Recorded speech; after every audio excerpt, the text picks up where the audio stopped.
You speak through her and give her some words and get the message through that you would like. Calm her nerves, and amen. Okay, hi. All right, I'm actually really nervous. I'm just gonna talk really casually today. Okay, thanks. All right, anyone that doesn't know me, my name's Taleah. I'm in my final year of school. I came to the school in year 9, about just like at the beginning. I want to say before I start that my talk isn't supposed to be about my life, but how God has taken all of my pain and all of my difficulties and used them to develop me into the person that I need to be for Him. So, okay, yeah, all right. Okay. I would assume that every single person in this room here at some point has been ignored. Maybe it was by a parent, maybe it was a sibling, a friend, a partner. Point is, everybody has been ignored, am I right? But nobody likes to be ignored. There's no person in this world that goes, yes, I like to be ignored. It makes us feel rejected when we're ignored. It makes us feel like we're not worth talking to. It makes us feel like we're worth being avoided.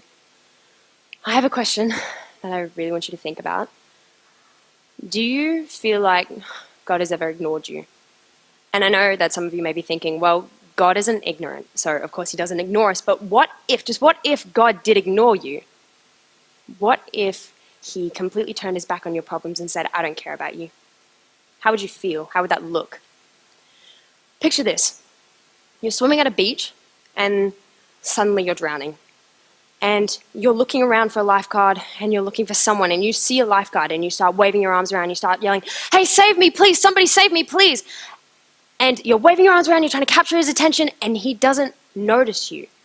And it's like no matter what you're doing, he won't notice you. No matter how loud you yell, no matter how crazy you were being with your arms and everything, he just won't notice you.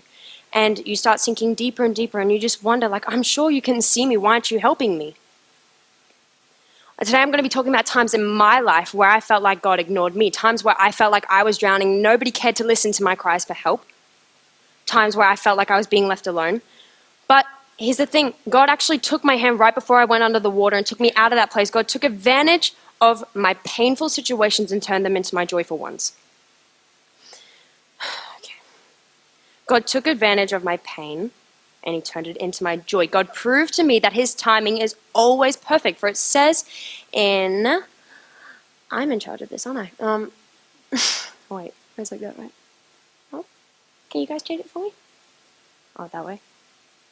Oh, there we go. Okay. For it says in Isaiah 60:22, when the time is right, I, the Lord, will make it happen. I'm going to pray really quickly. Okay. Dear God, can you please calm me down? All week I haven't been nervous at all, but I'm crazy nervous right now, and I just want you to speak through me. Bring anything to my mind that you want me to talk about, because my story is your story, God. I want people to realize that you've worked through my life, and you've just really changed me for the better. So I just pray that you help me say what I need to say. Amen. Okay. I was 8 years old when my parents divorced. I'm not kidding. I literally thought it was the end of the world, like the sky was falling around me. Because the thing is, your parents are supposed to care for you and look after you and love you. But it's really difficult when they don't want to care and look after each other or love each other anymore. It doesn't make sense. To me, it did not make sense. Why don't they love each other anymore? Why don't they want to be together? Is it my fault? At that time, it was unimaginable for the 8-year-old me to see any positive possible outcomes to this event. Romans 8:18 states, the pain that you've been feeling can't compare to the joy that is coming. I prayed so many times for my parents to get back together, and they didn't. And I just didn't understand. I was like, God, where are you in all of this? This doesn't make any sense. I couldn't figure out how God could possibly take something painful and turn it into something joyful. Well, let me show you what He did. He brought in 2 little siblings of mine. They're that's Ethan and that's Savannah. They came from my dad and my stepmom. At the time, how could I possibly have known that God was going to give me this? They are so amazing. They filled that hole that was, they filled that hole that was taken from my life. When a hole was caused when my parents split, they filled that hole. But at the time, I couldn't possibly imagine that they would have come along. God never allows pain without purpose. For God does not make mistakes, he makes purposes. As Tess was speaking on yesterday, he can make purposes out of situations that seem impossible. Okay, I'm sure that many of you know where Grassy's Head is. If you don't, it's actually near the campsite for New South Wales Big Camp. RIP. My grandparents took me here a few months after my parents' divorce. I'm just going to walk around a lot, so I hope you can follow me. One particular morning, Oma and Opa, which is my grandmother and my grandfather, said, come on, we're going to take you and Samuel, which is my younger brother, for a walk up Grassy Heads. It was a really, really cool morning, and we stopped at each rock pool to play along the way until we made our way up to the top of that cliff. I remember looking out at that ocean when I got up to the top of that cliff, which you can see there. It's right on the end there. I was really sad. And I said a private prayer, and I didn't tell anybody what that prayer was. I turned to my Oma and I said, I don't really believe there's a God, because he doesn't answer my prayers. If he's real, he will answer my prayer though, Oma, because I prayed. Suddenly, Opa turned around and he went, whoa, guys, look, there's a huge turtle in the water. And I started yelling, that's exactly what I prayed for. I prayed that God would send me a turtle. I prayed that he would send me a turtle and I could see it. And I was so excited. And obviously no one knew what was going on, but I did. And at the time, I thought God just snapped his fingers and there was my turtle. But I didn't realize that that turtle had traveled just to reach me at that point when I had prayed. At that time, I thought for the first time that as a little girl in a huge broken world, maybe God does exist and maybe he does care. That event was the connection that I held onto so tightly throughout all of my trials, to remind myself that God actually did exist. Because throughout my life, there were times where it felt like he didn't. Now, I love my mum, like any child would. She fed me, she looked after me. If I fell over, she rushed to my side and come pick me up. If anybody said anything awful about me, she would be the one to stick up for me. And I love my mum to this day, but I did not always like my mum. She wasn't a very nice person. She became mentally and physically abusive towards me. She would ignore me and started treating me like I didn't exist, like I wasn't worth anything, like I was a screw up. And at some point, I actually started believing that. I didn't speak or I didn't cry when something hurt me. I just minded myself quietly because I felt that my existence was a bother to others, and it was better if I just kept my mouth shut. I began to hate my mum, and I mean that with my heart. I hated her. That word literally consumed every part of my being, and it took me on this massive downward spiral. I would rebel against her in anger, and she would say things that destroyed the way that I view myself. And only recently have I learned to love myself again. Only recently have I looked in the mirror and gone, Taleah, you're actually a really beautiful person. In the midst of so much going on, it is so easy to say, where is God? Where is God? It was easy to blame him for my life, but the truth is, where there is good, there is only good because God is good.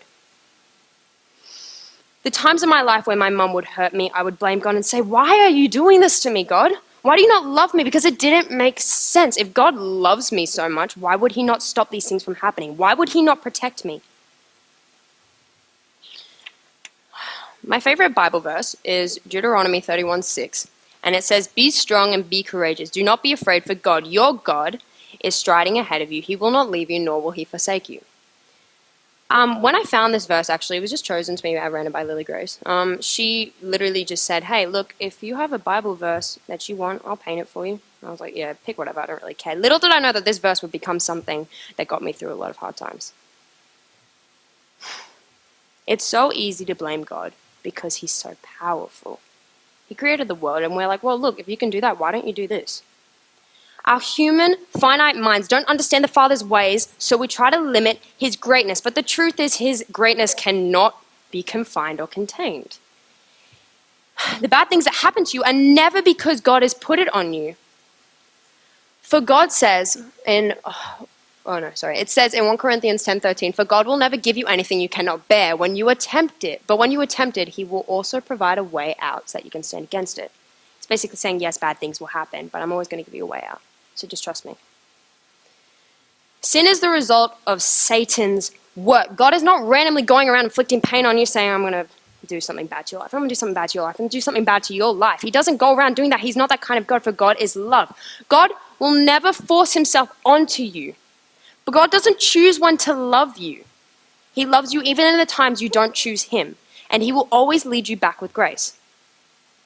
There is a parable in Matthew 13 where clean seeds are planted by a master. Just normal seeds. Plants them in the ground and weeds come up. And all the farmers go to this master and they say, why have weeds come up? And he says, an enemy has done this. God is not your enemy. So obviously it's not him. The reason for evil and suffering in this world is because there is a great controversy between good, which is God, and evil, which is Satan. Here is when it comes down to you. God can only do what you allow him to do in your life. He will not force himself on you. In my life, I would pray to God to fix my life. But when God didn't fix things immediately, I would say, I get it. You don't love me. Whatever. And I actually started to hate God. Because within that little 5-minute time span, I said, God, if you don't answer my prayer within 10 minutes, I don't like you anymore. It doesn't really work like that, though, does it? God can't fix my life in 10 minutes. I don't know what kind of answer I'd expected, but I didn't get what I wanted. How it must literally break God's heart when we walk around each day searching for love in all the wrong places, and he just longs to give it to us each and every single day. He just stands there like, look, I'll love you. And we're like, nah, I'm going to go over here and I'm going to get love from this. And obviously it's not going to satisfy us. All right, I'm going to go back to my life. When I was kicked out of home, I was living with a friend. I got kicked out of my mum's house, and then I couldn't go live with my dad because he didn't have enough money. Oma and Opa came and picked me up one Friday afternoon. They said, come stay with us for the weekend. And unwillingly, I went. I agreed, and on Monday, I was dragged to an interview at this school. It was all a fraud. They didn't actually want to hang out with me. It was actually quite rude.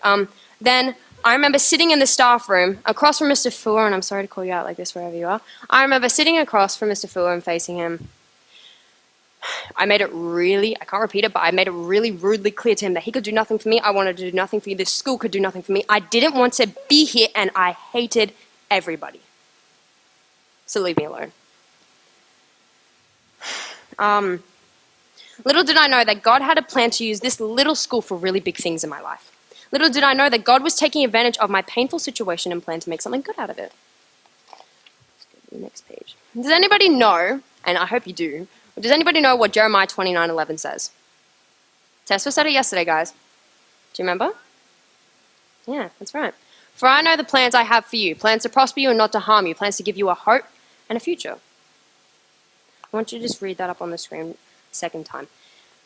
I am so incredibly grateful for each event in my life, no matter how difficult it was. For 8 years, I endured abuse, like really, really bad abuse. Ridiculing, depression, suicidal thoughts, abandonment, aggressive episodes, and even to this day, I struggle with anxiety. It's hard being up in front of all of you, but I love all of you, so it's okay. And with something bad, you have something to overcome, and with God, you are able to overcome that because he gives you strength. James 1:2-4 says, Consider it pure joy, my brothers and sisters, whenever you face trials of many kinds, because you know that the testing of your faith produces perseverance. Let perseverance finish its work so that you may be mature and complete, not lacking in anything. Here is another version of that text. When various temptations come your way, look at them joyfully, as opportunities to grow spiritually. Know this, that when your faith in God is tested and you survive the test, it will be stronger than before. God isn't telling us to be happy in bad circumstances. He's not saying, hey, I want you to smile when somebody important to you passes away.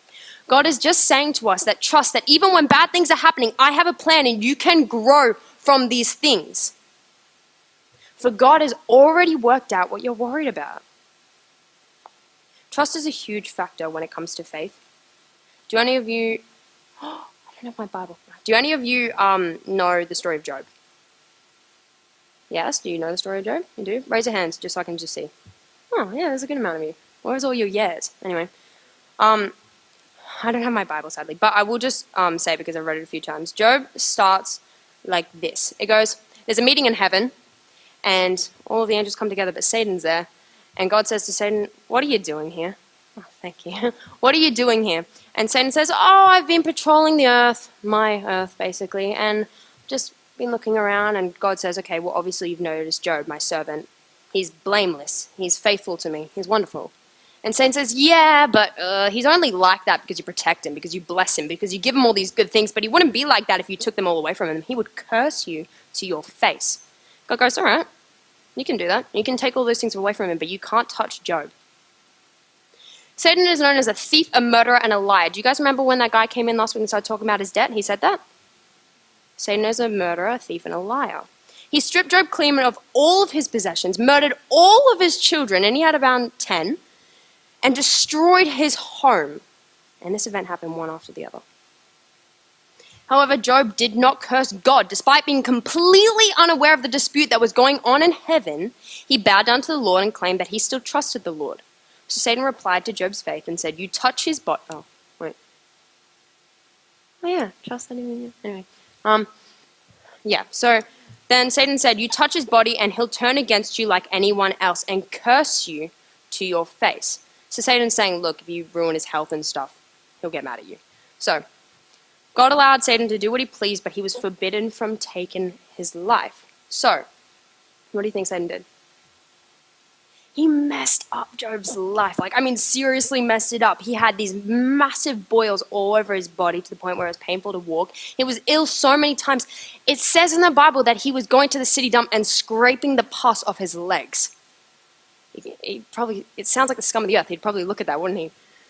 So, even though all of this was happening, to the point where Job said, "Look, I actually cursed the day that I was born. At this point, it would just be better to be dead."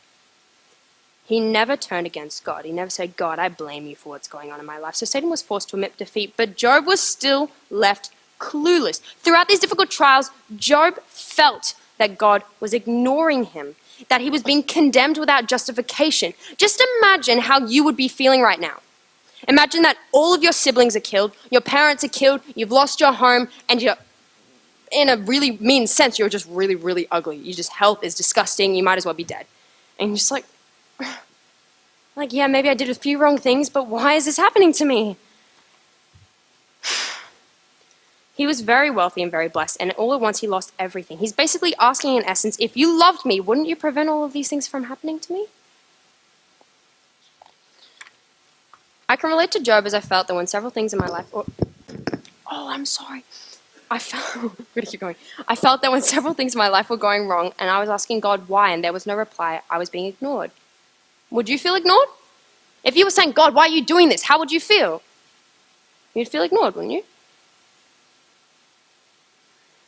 Okay, my favorite part of the book of Job is when Job questions God, and he's not being disrespectful when he questions him. He just says, "God, I just don't understand why these things were happening." And God doesn't answer Job. He replies to him with his own questions.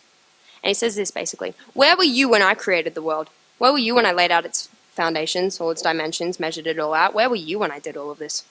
And Job said, "Oh, I'm sorry, I've said too much. I'll cover my mouth, I understand." And God's basically asking, who are you to question me when you know so little?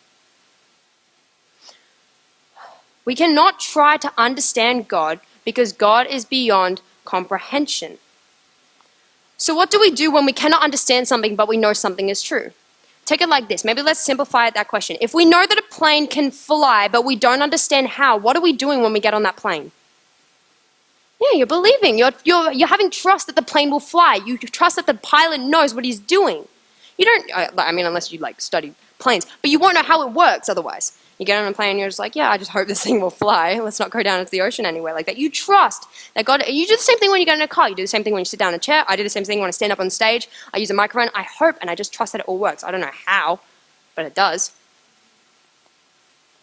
All that God asks is that we trust that he is good. Job never does find out what's going on behind the scenes. Job never says to God, God never says to Job, "Hey, so we had this big meeting where Satan said this and that, and then you only love me, etc., and this is all the reasons why it happened." He never says that. Job never did find out why. When we go through many trials, we may never find out all the details of why they are happening. I'm sure you've all had terrible experiences and you still don't know why. Yeah? Our problems are never too big for God. For he is much greater than anything that we can imagine. We don't know what God has planned for us, but we continue to trust him because we know that his plans never fail. We know that, don't we? Because never once in the Bible does it say, worry about it, stress about it, cry about it, get angry about it, figure it out on yourself. But over and over and over and over again, it says, trust him. Proverbs 3:5-6 says, "Trust in the Lord with all of your heart and do not lean on your own understanding. Put the Lord first in everything you do and he will direct your life." You can't expect God to be the source of your peace if the world is the source of your satisfaction. If you choose God and allow him to come into your life, he will never abandon you. He will never cancel your appointment in his appointment book, for he knows when you need it most. Even if it feels like he's ignoring you, I want you to be absolutely certain on 3 things. Even if you know nothing else, you can remember this, that God knows what he is doing. He's not a God that sees a hard situation, shrugs, and says, I guess I don't really know what to do with this one. He is a God that brings light from darkness. He brings beauty from ashes, hope from despair. He brings beauty out of messy and awful situations. He does good from bad. He has a plan for you, and he knows what he's going to do with that plan, but only if you let him. If you say to God, hey, I don't want you in my life, he's not going to be like, yeah, I'm coming in anyway. He's going to go, okay, well, I'll just wait for you. He's not going to walk away, though. He'll just wait. And he is still waiting for all of the people that don't want him. The second point is that God is good all the time. And I'm sure you've heard David Ashford do this in church. If you go, you would have been like, God is good all the time, God is good, right? Well, God is committed to taking what seems so bad and turning it into something that is very, very good. What looks like a disaster may in fact be grace. What looks like the end may very well just be the beginning. I know it's hard to accept a love without conditions, but you can trust that it's true when it comes to God. I mean, God loved me when I was absolutely useless to him. When I had nothing to offer him, God was like, look, I still love you. And to us, it doesn't make sense because we always expect, you expect that someone will do something when you do something good for them. That's how it works. Third is that God's timing is always perfect. If God is making you wait, he is doing something extraordinary. Think about it like this. If you give a project to someone and they finish that project within a day, you know it's going to be lacking. They obviously haven't put that much time into it. But if the creator, if the crafter takes months, maybe even years to work on this project, you know that they're going to be pursuing every single fine detail, perfecting every single crack, and they're going to make it perfect. You know that without rushing it, truly it would be one of his best works. Are you letting God mold you? Are you giving him a due date? Are you doing what I did? Are you saying, God, you don't answer my prayer in 10 minutes. I'm not going to like you anymore. Because it took God 8 years to show me something good. For 8 years, I just sat there going, what am I supposed to do with my life now? I don't know what I'm doing. And then all of a sudden, I come to this school. Completely dragged here, unwillingly, by the way. I was definitely forced to. But I've learned to enjoy this school. It's really amazing. I have really good friends. I'm living with my grandparents. And you know what?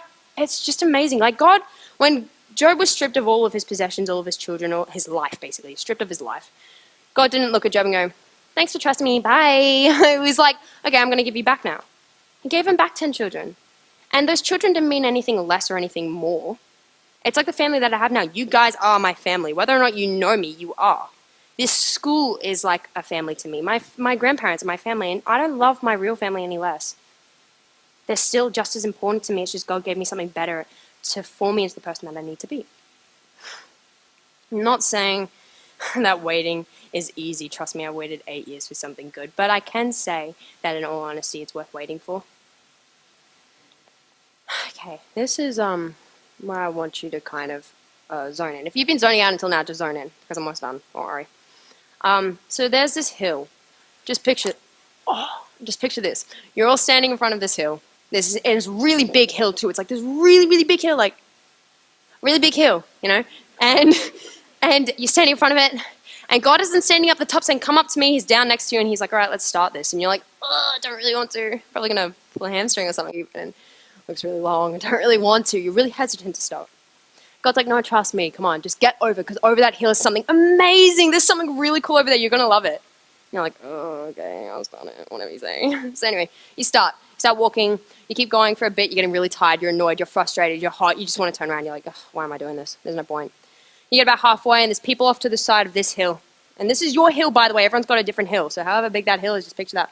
You're about halfway, and you look to the side, and there's people like, come drink, come rest with me, come eat, come over for just a little bit, come sleep for a little bit, come eat for a little bit, come drink for a little bit. And God's like, no, don't. It's not good. You don't want to be there. You're going to get stuck. You'll get comfortable. You won't want to come back. And you're like, God, I know what I'm doing. Okay, I'm just going to, for a little bit. And he's like, don't, please, I'm begging you. Just keep going. It's so much better over this hill. You're not going to want to stay there because those people are just like you. So you're like, oh, okay, I'll keep going. So anyway, keep walking. You're about like maybe 3/4 of the way. And you look behind you and you're like, whoa, I've actually done pretty good for myself, haven't I? I've gone pretty far. I'm actually getting a bit pumped. I mean, as you start walking a bit faster, you're getting a bit more pumped, and you're thinking, God promised me something pretty cool. So there's got to be something pretty cool over there, right? Because God's promises are absolute. He doesn't lie. So you're getting up to this close. You're getting close to the hill. Okay, and then you're getting pumped, and God's like, you can do this? You're like, I can do this. But along the time, you're getting excited because you know that God knows best. Because along the times, there were times where God said, hey, go this way, and you said, no, I'm going to go this way, it looks better. And maybe along the way you trip and you cut open your leg, and that's a permanent scar on your body. And you walk along and you're like, God, you knew better. Maybe there is a permanent scar in all of your lives where you know maybe you shouldn't have done that thing. Maybe it's physical, maybe it's whatever the other word is. Like, it's just, yeah, mental. But you get to the top of this hill, right? And you look over, and it's different for everybody. All of your hills have a different scenery. Maybe it's this massive house, maybe it's a massive ocean, maybe it's a massive forest, maybe it's a massive, like, ice place. And, everyone's got something different. It's amazing, and it's different for everybody, but it's exactly what they need. And I might not understand what Lily's is, Lara's, Mavis, Sophie's, Hannah's, Blair's, Tizda's, Jenny's. I don't understand what their hill is. I don't understand why they want that, but I understand mine. And God understands mine. God knew that that's what I needed to see, what I needed. And you get over there and you're so happy. You're just like, yeah, I'm glad that I did this, I'm glad that I didn't stop. Who do you think is happy? And I want you to actually yell the answer. Who do you think is happier? The people that are still down that hill or you? Yeah, you, right? You would be happier because those people don't know, and only if they knew what was over that hill waiting for them. It is never that God is ignorant. He never ignores you, but that his timing is perfect. And we lack the knowledge, we lack the patience and the understanding. But the beauty of it is that we don't have to understand him. We don't have to know the in and outs of God's mind. You can just trust him. He knows what he's doing. Look, we can just trust him because he's the God that made heaven and earth. He literally made you. And if you allow him to be in control of your life, everything will be peaceful. It's amazing. Like, only recently have I said, all right, God, I'll follow you. I really want to because I want to keep up. And I'm so much happier. Like, and I was in your spot. I used to listen to WOSE speech and be like, oh, this is boring. I don't want to be here. Let's just go back to lunch. But it's so amazing. And I can't even stress that enough. Like, you're just so much happier. You just see people differently. And it's so colorful, I want you to go ahead today and just trust beyond what you can see. Trust God. Know that even though you've got boundaries around you, I want you to have the courage to believe in something that is greater than you. You don't need to understand God. But God isn't ignoring you, even if it's 20 years, maybe it's 16 years, maybe it's even a few months, maybe a few weeks, maybe a few days, maybe a few minutes. You feel like God isn't listening to you. God is always listening to you. He knows what he's doing. You just got to trust him. Because literally all of heaven is rallying for you guys. They really want you to be up there too. So I really hope that you've just, not zoned out too much. Are you listening? And, yeah, God doesn't ignore you ever. Thanks.